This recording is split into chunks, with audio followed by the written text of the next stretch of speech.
இல்லையா, ஸ்டேரிங் காடாக வந்து அதனால வந்து ஆர்பிட்டர் வால்வு கட்டப்படும். ஆர்பிட்டர் வால்வு கலந்து ஸ்டேரிங் உரிய. அதனால இப்போ வந்து நம்ம ஆர்பிட்டர் வால்வு வந்து யூஸ் பண்ண போகிறோம்.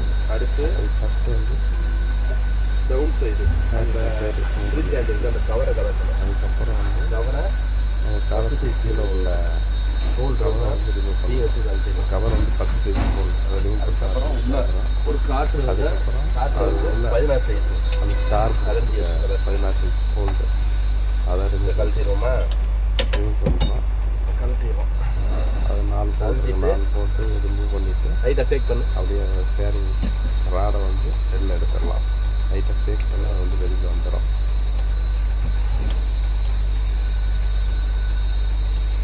அது டாப் சைடில் வந்து போட்டு ஒரு அதே மாதிரி போட்டிருப்பாங்க. 4 கழட்டிடலாம். அது ரெண்டும் உரித்தாலே ரெண்டையும் கழட்டிட்டாலே அதை வந்து உரிக்கலாம். நம்ம வந்து கீழே ஆர்பிட்டர் வால்வு வந்து ரிமூவ் பண்ண போகிறோம். மேலே உள்ளது ஒரு போல்ட் எடுத்துக்கூட ஒரு 3 போல்ட்டை ரிமூவ் பண்ணிடலாம். இந்த லாக் எடுக்கிறோம். லாக் எடுத்தோன்னே இது வந்து உருகணும். உருகிறத பாரு. வர லைட்டாக ஷேக் பண்ணி அதை ஓப்பன் பண்ணிடலாம். அப்படியே உருகிடலாம். வந்துடுச்சு. இந்த ஜாயிண்ட் கழட்டியாச்சு. அந்த கிளிப் வந்து 2 போல்ட்டு மேலே வந்து கழட்டியாச்சு. டாப் சைடில்.